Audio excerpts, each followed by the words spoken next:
Wajah kebule-bulean anak pasangan Jessica Iskandar dan Vincent Verhaeghe akhirnya diperlihatkan ke masyarakat Indonesia.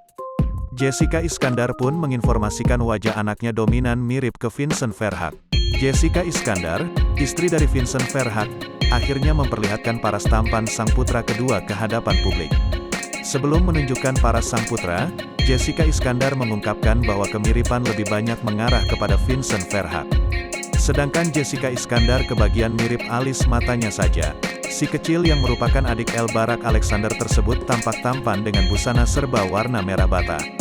Wajahnya terlihat kebule-bulean seperti sang papa. Selanjutnya Jessica Iskandar mengumumkan nama putra keduanya. Nama anak Jessica Iskandar dan Vincent Verhaeghe adalah Don Azayah Yan Verhaeghe. Jessica berharap anaknya bisa sukses di masa depan dan juga menjadi pemimpin yang baik.